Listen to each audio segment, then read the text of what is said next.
le monde.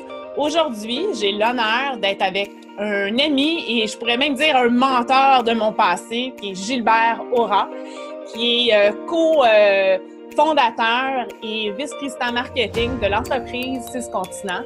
La beauté de cette personne que j'adore, si formuleuse, c'est vrai, a une expertise vraiment dans le développement locaux et régionaux et à l'exportation. Il a contribué au succès de plus de 200 entreprises. Donc, aujourd'hui, je te souhaite la bienvenue. Merci beaucoup, Penny. Ça me fait tellement plaisir d'être là. J'adore travailler avec toi. C'est vraiment génial. Je suis vraiment contente. Puis, j'ai beaucoup de gratitude pour ton temps aujourd'hui avec nous. Puis, j'aimerais, bien certainement, le télésommaire réseauté autrement et en lien avec le réseautage. Et justement, j'aimerais savoir plus précisément pour toi, qu'est-ce que ça signifie réseauter autrement pour toi aujourd'hui aujourd'hui dans le contexte de vie d'aujourd'hui? Écoute, dans le contexte d'aujourd'hui, je ne pense pas qu'il y ait une énorme différence dans le contexte d'avant, mais le principe de base, c'est toujours et avant tout établir des liens personnels. Parce que ça, c'est une erreur qu'on fait. Un réseau, c'est des liens personnels. Il faut apprendre à connaître les gens avant d'établir quoi que ce soit. On ne veut pas faire des affaires avec une face ou avec un nom. On veut faire affaire avec quelqu'un à qui on a un lien de confiance. Dès qu'on établit ce lien de confiance, là, c'est ça qu'est le réseau. Moi, je pense, parce que, tu sais, il y a beaucoup de sondages qui se font, surtout aux États-Unis, sur comment se sentent les PME, les entreprises, les gens. Puis, un des points qui revient extrêmement souvent, c'est que de trouver un bon produit et service, c'est pas vraiment compliqué, hein? Il y a quelque chose, je pense, qui s'appelle l'Internet. Fait que si tu cliques sur n'importe quel produit et service, tu vas avoir à peu près 2 millions d'entrées en 0,48 secondes. Mais si tu veux un bon partenaire, un bon fournisseur qui va t'aider à grossir, c'est beaucoup plus difficile. Voilà. Tout à fait. C'est ça à quoi sert le réseautage. Et puis, plus précisément, j'aimerais que tu me parles de ton expertise justement en lien avec le réseautage. Parce que fondamentalement, nous, on est en développement de marché. Ça fait au-dessus de 25 ans qu'on est en affaires. Puis, le développement de marché, par définition, c'est un réseau. C'est un réseau de distribution, c'est un réseau de contacts, c'est un réseau de clients, c'est un réseau de partenaires, c'est un réseau de fournisseurs. C'est du développement. Il n'y a rien dans le développement qui ne soit pas un réseau. Fait que tout ce qu'on fait, si on décide d'aller faire des missions commerciales, c'est pour développer des liens, des réseaux. Si on va faire une foire commerciale, pour développer des liens, des réseaux. Quand on va avoir une réunion d'une chambre de commerce ou donner une conférence, c'est pour développer des réseaux. Donc, l'ensemble de toutes les activités qu'on fait, c'est pour développer du réseau. Donc, c'est juste qu'on le fait dans un contexte particulier. Si on le fait pour un client particulier, ce sera dans son domaine. Mais toutes les activités qu'on fait, c'est nos activités de réseautage. Le reste, c'est juste pour supporter ce réseau. Excellent. J'aimerais qu'on parle. Quand tu me dis que je suis excellent, Penny, ça me mais je sais que tu es excellent. C'est pour ça que je t'invite sur le télésommaire, tu sais, de réseauter autrement. Puis justement, parce que tu redonnes, c'est en lien avec ma prochaine question, la philanthropie. Hey! Très bon point! Aujourd'hui, là, la philanthropie, c'est vraiment quelque chose qui est présent. On en parle de plus en plus, de redonner, tout ça. Comment ça s'appliquerait pour toi, la philanthropie, dans le réseautage au contexte local et mondial? Tu sais, il faut toujours donner avant de recevoir.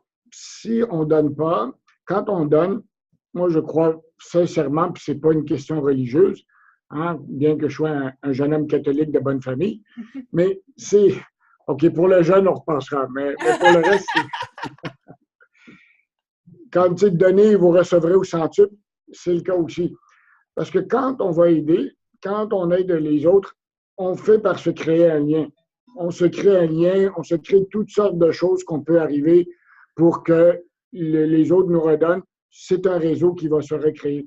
Tu sais, jusque dans les années 70, évidemment, tu es beaucoup trop jeune pour savoir ça, toi, mais jusque dans les années 70, il y avait 80% du commerce mondial se faisait entre pays occidentaux. C'était fondamentalement l'Amérique du Nord et l'Europe. Puis le reste du monde était exclu. c'est que quand ils ont commencé à comprendre qu'il fallait commencer à inclure les autres et à donner à ces gens-là, que le réseau mondial s'est créé et que là, la richesse s'est partagée. Et je le crois au niveau personnel et d'affaires aussi. Ah, c'est super. Mais justement, sur le côté personnel, comment on pourrait justement appliquer le réseautage, justement, dans notre vie personnelle versus le professionnel? Mais écoute, si tu me parles des causes, comment on fait pour réussir, la réussite de tout ça, c'est parce que déjà, il faut comprendre ses faiblesses. Tu sais. Je sais que c'est dur à croire, mais je ne suis pas parfait. Et il y en a beaucoup, donc chacun, on a ses faiblesses. Et il y en a qui ont de la difficulté à parler en public. D'autres qui ont de la difficulté à s'y rendre dans une salle. C'est bien beau d'aller dans un événement, mais si tu restes dans ton coin à prendre un drink, bon, autant rester chez toi. Tu sais. Puis, il y en a qui ont plus de difficultés à exprimer ce qu'ils peuvent offrir aux autres. Ça dépend des gens. Déjà, si on identifie ses faiblesses, on va chercher de l'aide. C'est pas honteux d'aller chercher de l'aide. C'est même, quand tu demandes aux gens, j'ai besoin d'aide, le lien se crée. Et ils sont capables, après ça, de voir ce que tu es capable de leur offrir. Chaque fois que j'ai demandé de l'aide, ça m'a aidé puis ça m'a été redonné. Et j'en donne aussi. Oh, mais c'est génial, mais en fait, c'est de développer ses compétences en lien, dans le fond, avec le réseautage, mais c'est at large dans sa vie. Donc, de mieux se connaître, de connaître ses valeurs, de connaître son identité, son sens. Ce sont toutes des choses qui sont importantes, qui vont faire en sorte que, justement, les faiblesses que tu mentionnais, on arrive à identifier ce qu'on a besoin pour, justement, se surpasser, que ce soit de parler en public, comme tu mentionnais, ou bien d'arriver à avoir un succès dans sa vie professionnelle, mais aussi que ce soit de rencontrer son âme sœur ou bien de juste bâtir un réseau d'amis. Donc, pour toi, comment qu'on pourrait développer davantage ces compétences en réseautage? Mais c'est un petit peu comme je te disais, hein, donc dans ces compétences-là, il y a une façon de pouvoir s'exprimer. Il y a une façon de pouvoir dire, parce que c'est bien beau que si tu approches des gens, il faut toujours qu'il y ait quelque chose, que tu aies quelque chose à offrir avant de quelque chose à donner. Et ça, c'est quelque chose dans ma pratique que je trouve qui est très difficile. Tu sais, quand on demande à une entreprise, hein, c'est la première question qu'on va poser à une entreprise. Okay, dites-moi ce que vous vendez. Et la première réponse est toujours d'une platitude qui fait bailler. On vend des souliers, on vend des systèmes informatiques, on fabrique des machines-outils de X, Y, Z.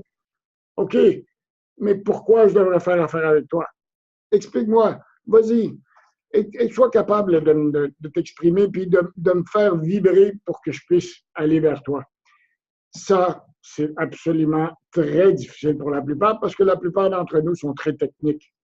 Alors, on va parler de ce qu'on connaît, mais on ne sera pas capable de transmettre. Tu sais, j'ai donné beaucoup de cours de vente et je continue à en donner, Penny. Puis, quand il y a un cours de vente, la vente, c'est fondamentalement de l'émotion. Mm-hmm. Parce que personne n'achète par connaissance technique. Si j'avais une connaissance technique, je ne demanderais pas l'aide de l'autre. Je le ferais moi-même. Donc, si je demande l'autre pourquoi je fais affaire avec A plutôt qu'avec B, parce que j'ai confiance en A, ce qu'il m'a dit m'a inspiré confiance. Et c'est la raison. C'est la raison pourquoi je travaille avec toi, parce que j'ai confiance en toi. Ah, wow, merci beaucoup. En vérité, je suis le président du fan club de Penny Lamar. Hey! C'est donc bien gentil. Mais c'est réciproque, hein? C'est une connexion réciproque. Puis je pense parce que j'ai véhiculé mon why, hein, qui est en lien avec, comme tu disais tantôt en marketing, on agite sur l'émotion. Donc, c'est vraiment basé sur le why. Et ensuite de ça, ben, on a le how et le what. Donc, comment on va faire, qui on est et comment on va y arriver. Donc, c'est certain que l'émotion en fait partie. Et c'est partie intégrale aussi, veut pas, en réseautage ou en connexion avec soi. Donc, plus on est, je vais dire, émotif, mais pas nécessairement émotif dans le côté tristesse, mais dans le côté émotion de joie et de bonheur, plus on rayonne, plus les gens sont portés à venir vers nous et justement créer cette connexion-là. Et c'est pour ça, à chaque fois que j'ai l'opportunité de passer du temps avec toi, à l'écran ou en vrai, cette connexion-là est là. Puis pour moi, c'est vraiment extraordinaire et ça développe vraiment des relations durables puis des relations gagnantes là, qui justement en lien avec le réseautage. Si, tu l'as très bien dit, mon Dieu. Je ne sais pas ce que je pourrais t'apprendre de plus, mais... Aujourd'hui, si tu avais 1 ou 2 conseils à donner, j'aimerais vraiment que tu partages justement sur le réseautage. Ça peut être un peu en lien avec le marketing aussi parce qu'on a une auditoire là, qui sont en développement des affaires aussi. Donc, si tu peux jumeler les deux, ce serait génial. Bien, le premier, j'en ai déjà parlé un petit peu, c'est donner avant de s'attendre à recevoir. Quand tu viens du réseautage, une des erreurs les plus courantes que les gens font, ils vont dans une activité de réseautage quelconque, donc une réunion, un congrès, une foire ou qu'importe ce que c'est, ou même en ligne, en espérant de trouver qui peut les aider. Au contrairement de dire, voilà ce que je peux offrir. Et là, les gens viennent vers toi. Hein. Tu sais, en marketing, j'appelle ça la technique du push et du pull. Hein? Oui. Donc, à la place de pousser vers les autres, ben, attire-les vers toi. Ça va être beaucoup plus efficace. Hein? C'est comme ça que j'ai eu ma première blonde, puis je l'ai mariée parce que je me suis dit que j'en aurais pas une deuxième. J'ai pas pris de chance, puis ça fait 35 ans que je suis avec la même. Donc, il y a aussi de sortir de sa zone de confort. C'est pas parce qu'on est confortable à un endroit que c'est la meilleure place. Sortez, élargissez vos horizons. C'est pas parce qu'on est bien dans un endroit ou on est bien dans une façon de faire que c'est la seule qui doit être faite. Au contraire. Puis finalement, le dernier, c'est de cultiver un réseau. Parce qu'on a créé un réseau, c'est bien, on est allé chercher, mais ça ne reste pas. Tu as parlé des amis tout à l'heure à Penny avec raison. Des vrais amis, je ne parle pas des copains ou des connaissances, mais des vrais amis, on n'en a pas beaucoup dans une vie. On en a quelques-uns. Et si on ne le cultive pas, même chose avec les partenaires ou les gens de notre réseau, ça ne restera pas. Petit à petit, ça va s'étioler puis on va le perdre. Fait qu'il faut constamment y travailler. Tout à fait. Je suis très d'accord avec toi. C'est de bâtir justement, c'est d'identifier et de créer des relations durables et les entretenir. Donc, d'être présent. C'est une relation d'échange. Et ça ne veut pas nécessairement dire qu'on donne à une personne, qu'on va nécessairement recevoir cette personne-là. La loi de Murphy, ça nous revient tout le temps. Vraiment, là, c'est une base en réseautage. Donc, d'entretenir là, ces relations à long terme. Donc, merci beaucoup de ton temps aujourd'hui, Gilbert, de 6 continents. Merci pour 6 continents, oui. Oui, tout à fait. Et puis, mon nom est Péine Lamarre, la connecteur. Et puis, je vous invite à regarder et visionner le vidéo de demain. Donc, surveillez votre boîte courriel pour le prochain visionnement. Merci et bonne journée.